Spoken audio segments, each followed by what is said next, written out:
आज हम टॉपिक जो लास्ट लेक्चर में किया था उसी को आगे बढ़ा रहे हैं। थोड़ा रिवाइज कर ले। लास्ट लेक्चर में हमने पढ़ा था स्ट्रॉन्ग इलेक्ट्रोलाइट और वीक इलेक्ट्रोलाइट के लिए इनफाइनाइट डाइल्यूशन पे मोलर कंडक्टिविटी।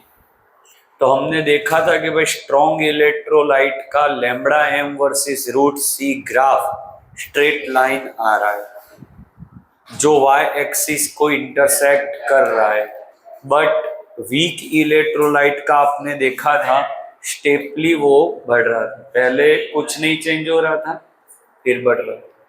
तो उससे क्या हो रहा था, y एक्सिस और ये पैरेलल। तो अब वो दिक्कत को काउंटर करने के लिए एक कॉलरस लॉ आया। कॉलरस, क्या इसको प्रोनाउंस कर, कॉलरस। अब इसने थोड़े एग्जामिनेशन किए थियरी के लिए, वेरी इंपॉर्टेंट, एमसीक्यू बोर्ड में इसका आता ही आता है।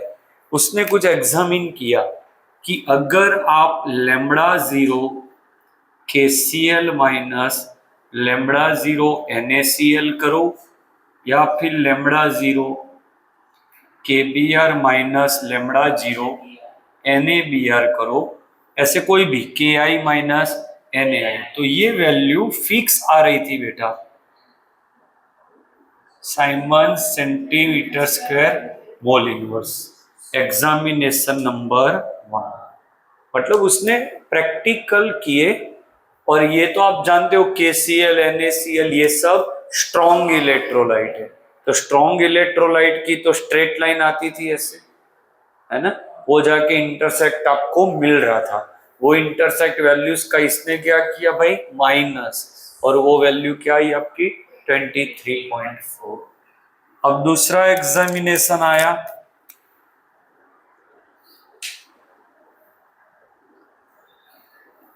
उसमें उसने देखा कि लैम्बडा जीरो KBr माइनस, इसमें मेटल चेंज किया, इसमें हैलाइड चेंज किया KCl, या फिर lambda zero NaBr minus lambda zero Na, तो ये दो वैल्यू भी सेम आई 1.8।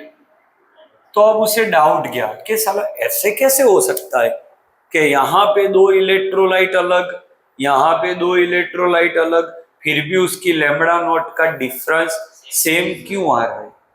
तो उसे पता चला कि यहाँ पे Cl कट हो जा रहा है, यहाँ Br कट हो रहा है। अब यहाँ Cl कट होने के बाद, कैंसिल होने के बाद यहाँ भी K प्लस Na प्लस बच रहा है, और यहाँ भी कट होने के बाद K प्लस Na प्लस बच रहा है। समझे कि नहीं? कट मतलब इसको आप इंडिविजुअल आयन समझ ले। तो लैम्बडा जीरो KCl में K प्लस भी है और Cl माइनस भी है, इसी तरह यहाँ भी है, तो Cl कैंसल।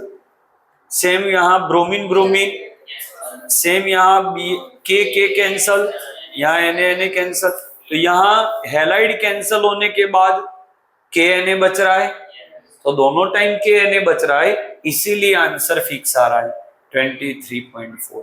ऐसा कॉलरस का एग्जामिनेशन था, उसी पर से उसने रूल बनाया कि भाई ये जो KCl है इसकी मोलार कंडक्टिविटी वो lambda zero of K plus plus lambda zero of Cl minus है। इसने ये एग्जामिनेशन को इस तरह से समराइज किया कि ऐसा तभी हो सकता है, ये माइनस और ये माइनस सेम तभी हो सकता है जबकि उसके नेगेटिव आयन कैंसल हो रहे हैं। इसका मतलब ये क्या बता रहा है कॉलरस, पता है कि भाई स्ट्रॉन्ग इलेक्ट्रोलाइट की लिमिटिंग मोलार कंडक्टिविटी वो उसके पॉजिटिव आयन मतलब कैटायन और एनायन की मोलार कंडक्टिविटी का सम है। इन शॉर्ट वो बोल रहा है कि KCl में K प्लस की मोलार कंडक्टिविटी इज इंडिपेंडेंट, वो इंडिपेंडेंट काम कर सकती है और Cl माइनस भी इंडिपेंडेंट है। This is called independent migrations of ion. मतलब आयन माइग्रेट कर रहे हैं, माइग्रेट मतलब घूमना। आयंस माइग्रेट कर रहे हैं independently after adding in solution. Okay, तो इसको आप ये भी बोल सकते हैं migration of ions are independent, एक दूसरे से वो इंडिपेंडेंट है, तभी आप उसको सम अप कर सकते हो। अब आप सोच के बता सकते हो, इसको KCl किया, इसको NaCl किया, आगे माइनस है, Cl कैंसर, तो क्या स्टेटमेंट आया बेटा? Molar conductivity of limiting molar conductivity of strong electrolyte is the sum of the limiting molar conductivity of individual ions। बहुत इजी है कि नहीं? तो स्ट्रॉन्ग के लिए ऐसा लिखा। मान लो और एक एग्जांपल लेते, मान लो आपसे बोला लैम्बडा 0 Al2SO4 थ्राइस का लिखिए, तो ये स्ट्रॉन्ग इलेक्ट्रोलाइट है क्योंकि SO4 है इसमें। अब आप इसको ऐसे लिख सकते हो बेटा 2 टाइम, क्यों 2 टाइम लेना पड़ा? क्योंकि Al 2 टाइम है, जितनी बार पॉजिटिव आयन है उतनी बार से उसे मल्टीप्लाई करना। 3 time lambda 0 of SO4। It means कि अगर आप lambda 0 positive ion V plus time है, negative ion V minus time है, तो V plus time lambda 0 of positive ion plus V minus time lambda 0 of negative. अब ये इतना easy MCQ है, लास्ट 3-4 साल से यही आ रहा है, छोटे छोटे MCQ। एक बार ये पूरी वैल्यू गिवन है, ये वैल्यू गिवन है, ये मांग ली, एक बार ये दोनों गिवन है, ये मांग लिया, सिंपल। बट अभी भी ये चीजें कॉलरॉस ने जो रूल दिया वो तो स्ट्रॉन्ग इलेक्ट्रोलाइट के लिए है बेटा, और एक्चुअली हम कहां पे अटके हैं? वीक। यू नो दैट कि स्ट्रॉन्ग इलेक्ट्रोलाइट का ग्राफ कुछ ऐसा था, याद हो तो x y वर्सेस x का, और वीक का ऐसे जा रहा था। तो हमें दिक्कत तो लैम्बडा 0 निकालने में हो रही है वीक के लिए, है ना, और अभी ये तो बातें कर रहा है स्ट्रॉन्ग के लिए। तो now next move for weak electrolyte, उसने ऐसा बोला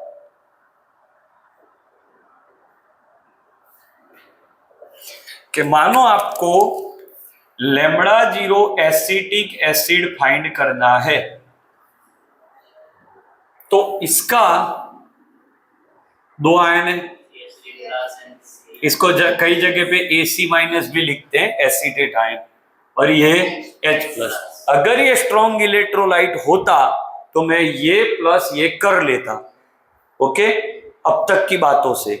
बट ये तो वीक के लिए तो अभी कॉलरॉस ने रूल ही नहीं दिया है। तो कॉलरॉस ने क्या बोला कि भाई इसका आपको वैल्यू फाइंड करना है, तो क्या करो, इसके जो आयंस है ये वाला, उसका एक स्ट्रॉन्ग इलेक्ट्रोलाइट ले लो, ये वाले आयन का भी एक स्ट्रॉन्ग इलेक्ट्रोलाइट ले लो, और ये जो एक्स्ट्रा आयंस आए, कौन कौन एक्स्ट्रा आया, उसका भी ले लो। अब ये 3 तो स्ट्रॉन्ग है, स्ट्रॉन्ग की मोलर कंडक्टिविटी तो हमें मिलती है, अब इसका यूज करके आप इसकी वैल्यू निकालो। कैसे? देखो, ये आपको निकालना है, तो वो बोल रहा है ये आयंस जो भी है उसको पहले लिखो, H है उसको दूसरा लिखो, और वो 2 में प्लस करो। मतलब वीक इलेक्ट्रोलाइट में जो आयंस है उसके स्ट्रॉन्ग इलेक्ट्रोलाइट्स का सम, और जो वीक इलेक्ट्रोलाइट में नहीं है फिर भी आ चुके हैं, कौन है, उसको आप क्या कर दो बेटा, माइनस। समझे? समझे कि नहीं? अब आप इसको सिंप्लीफाई करो, देखो सिंप्लीफाई करो, चलो इसको तोड़ सकते हो ना, प्लस लेमड़ा जीरो, क्योंकि स्ट्रॉन्ग को तो आप तोड़ सकते हो, plus lambda zero H plus plus minus lambda zero N A plus, minus plus minus, ये गया ये गया। तो अल्टीमेटली कोलरस सही था, सही है ना। बट प्रूव करना बाकी था, प्रूव हो गया। तो ग्राफ से वीक इलेक्ट्रोलाइट की कंडक्टिविटी नहीं मिल सकती, बट कोलरस के लॉ से आप ये निकाल सकते हो। मान लो आपसे पूछा कि लेमड़ा जीरो NH और OH की वैल्यू निकालो, तो ये वीक इलेक्ट्रोलाइट है, एमोनियम आयन। तो एमोनियम वाला एक स्ट्रॉन्ग ले लो, Cl लगा दो तो स्ट्रॉन्ग हो जाएगा। OH वाला एक स्ट्रॉन्ग ले लो, मान लो NaOH या KOH ले लिया, और कौन से एक्स्ट्रा आयंस आ चुके हैं, NaCl, तो उसे आप माइनस कर दो, सिंपल, डन है। तो ओवरऑल आपको इसमें एक MCQ तो काफी है, एक और MCQ मैं लिखवा रहा हूं, आप समझ ही जाओगे कि KCl की मोलार कंडक्टिविटी वो NaCl से ज्यादा है। क्यों? क्योंकि ये दोनों का समेशन पॉजिटिव वैल्यू है। अब ये दोनों का सब्सट्रैक्शन पॉजिटिव वैल्यू है, इट मींस कि first term is greater than second term, it means कि KCl की मोलार कंडक्टिविटी ज्यादा है, मतलब K प्लस की Na प्लस से ज्यादा है। समझे कि नहीं? और एक क्वेश्चन सेम इसका हो सकता है, Br और Cl, तो Br की Cl से ज्यादा। बोलो डन है यहां तक?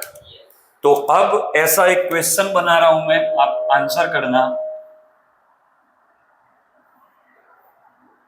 कि lambda m versus root c, उसके 3 ग्राफ आपको गिवन है।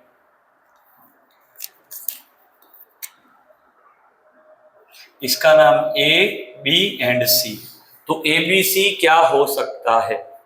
A, B और C क्या हो सकता है? तो A कंफर्म है बेटा, वीक, B और C दो स्ट्रॉन्ग है, और C की मोलार कंडक्टिविटी B से ज्यादा है। तो A में भी CH3COOH होगा, वीक, ऑप्शन दिए होंगे।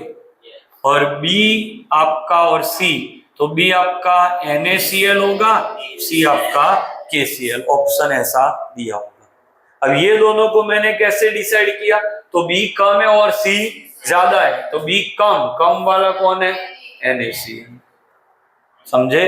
तो समराइज क्या कर सकते हो कि एक्वस सॉल्यूशन में जैसे जैसे पॉजिटिव और नेगेटिव आयन की साइज बढ़ेगी तो मोलार कंडक्टिविटी बढ़ती है, साइज ज्यादा कंडक्टिविटी ज्यादा।